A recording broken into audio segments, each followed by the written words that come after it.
Terima kasih Anda masih bersama kami. Pemirsa, tenaga ahli Kantor Komunikasi Kepresidenan bidang perekonomian Fitra Faisal menegaskan pemerintah terus mewaspadai dan mencermati potensi dampak-dampak perekonomian yang fatal akibat eskalasi perang Israel-Iran yang semakin memanas.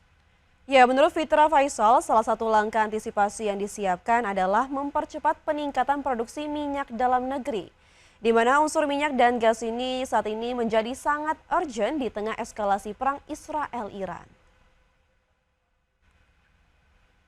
Nah, ini juga ketakutannya akan semakin besar ketika Selat Hormuz itu ditutup ya. Sementara ini masih bisa lalu lalang, tapi ketika itu ditutup, kalau kita lihat dari sisi magnitude-nya, itu ada 18 sampai 20 juta barrel per day itu lalu lalang di sana, yang setara dengan 20% dari total konsumsi minyak dunia. Nah, ini menjadi salah satu fokus perhatian ya. Kalau misalnya memang itu benar ada eskalasi lanjutan, akan kemudian menjadi worst possible scenario yang tadi saya sampaikan. Nah, tentunya beberapa skenario tersebut menghasilkan tekanan-tekanan dari sisi fiskal ya, dari sisi APBN. Memang sekarang ini asumsi makro untuk tahun 2025 harga minyak itu di 82 US dollar. Pengamat maritim angkat bicara imbas perang terbuka antara Iran dan Israel. Salah satu dampaknya membuat subsidi energi membengkak hingga 75 triliun rupiah. Pengamat maritim dari Ikatan Keluarga Alumni Lemhamnas Strategic Center, Marcelus Hakeng Jayawijaya menyebut, atau maksud kami Jaya Wibawa menyebut, dampak perang antara Iran dan Israel akan berdampak pada melonjaknya harga minyak mentah dunia yang menembus angka 120 per barel. Termasuk mengganggu jalur pelayaran strategis yang mengalirkan hampir sepertiga dari ekspor minyak global. Bukan hanya itu pemirsa, menurut Marcelus, gangguan di kawasan Teluk Persia juga memiliki efek berantai yang sangat serius bagi sistem ekonomi dunia, di mana Selat Hormuz saat ini menopang lebih dari 80% volume perdagangan dunia, sehingga menimbulkan gelombang biaya tambahan yang sangat signifikan termasuk pada sektor pelayaran Indonesia. Jika memang situasinya memburuk dan menyebabkan Selat Hormuz yang merupakan jalur pelayaran paling utama di dunia, sekitar 80% perdagangan melalui jalur itu mengalami penutupan, maka akan sangat berdampak bagi seluruh dunia dan terkhusus bangsa Indonesia. Karena tentunya ketika hal tersebut terjadi, pemilik kapal akan memilih untuk meninggalkan jalur tradisional melalui Selat Hormuz tersebut dan memilih jalur-jalur alternatif yang memang relatif lebih jauh. Akan ada kenaikan sebesar 20-30% terkait dengan besaran biaya menggunakan jasa pengiriman barang dengan. Selanjutnya pemirsa, pada Juni 2025 produksi lifting minyak dan gas mencapai 583.275 barel per hari. SKK Migas mengungkapkan tantangan yang dihadapi adalah menjaga produksi minyak tetap optimal dengan menekan decline rate dan mendorong penyelesaian proyek-proyek hulu migas. SKK Migas mencatat pada Juni 2025, produksi minyak dan gas siap jual atau lifting mencapai 583.275 barel per hari, meningkat dibandingkan Mei 2025 sebesar 580.405 barel per hari.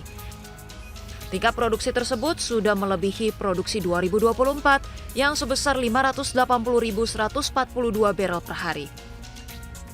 Produksi gas juga tercatat terus meningkat sejak 2 tahun terakhir dan secara teknis masih bisa ditingkatkan sepanjang salur gas atau penyerapan dari pembeli gas bisa stabil dan meningkat. Adapun kegiatan pengeboran sumur pengembangan hingga Mei 2025 telah mencapai 337 sumur atau meningkat 20% dibandingkan Mei 2024 yang sebanyak 281 sumur.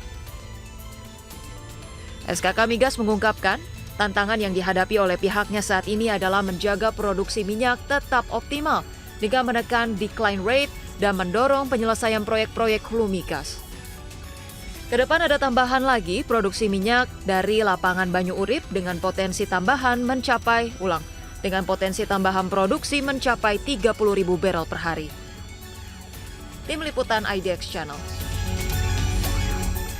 Ya, tadi jika kita lihat soal Iran dan Israel, kemudian juga bagaimana kemudian dampaknya pada biaya energi dunia yang berpotensi membengkak karena memang harga minyak dunia berpotensi melonjak lebih tinggi lagi karena memang beberapa hari terakhir ini sempat melonjak 7%, kemarin juga melonjak 3% karena memang sepertinya belum ada tanda-tanda meredanya dari konflik ini. Bahkan Donald Trump sendiri, Presiden Amerika Serikat, menyatakan 2 pekan ke depan dia akan mempertimbangkan berbagai opsi termasuk apakah akan menyerang Iran atau tidak nih. Wah, ini kayaknya sepertinya makin rumit ya, Vin ya? Iya benar sekali Fajar, di mana sebelumnya Trump mengatakan tidak ingin ikut campur ya, namun akhirnya juga ingin mempertimbangkan nih akan menyerang Iran atau tidak.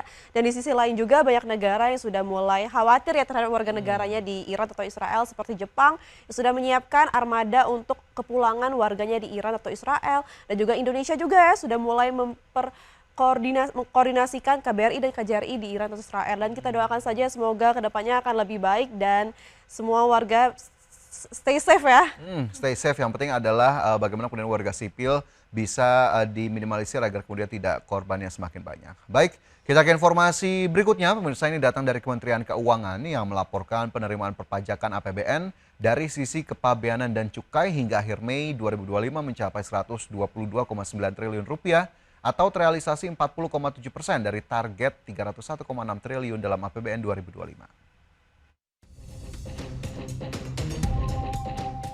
Kementerian Keuangan melaporkan penerimaan perpajakan APBN dari sisi kepabeanan dan cukai hingga akhir Mei mencapai 122,9 triliun rupiah atau terrealisasi 40,7% dari target 301,6 triliun dalam APBN 2025. Adapun penerimaan bea masuk sudah mencapai 19,6 triliun rupiah atau sekitar 37% dari target APBN.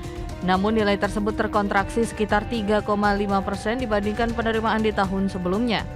Kementerian Keuangan mengungkapkan bahwa penurunan kondisi penerimaan bea masuk lantaran tidak ada lagi impor komoditas pangan yang dilakukan pemerintah, mulai dari beras, jagung, dan gula. Sementara itu penerimaan cukai tercatat mencapai 90,3 triliun rupiah atau setara dengan 37% terhadap target APBN. Angka tersebut juga tumbuh 11,3% secara tahunan yang disebabkan oleh kebijakan penundaan pelunasan di tahun sebelumnya. Tim Liputan IDX Channel.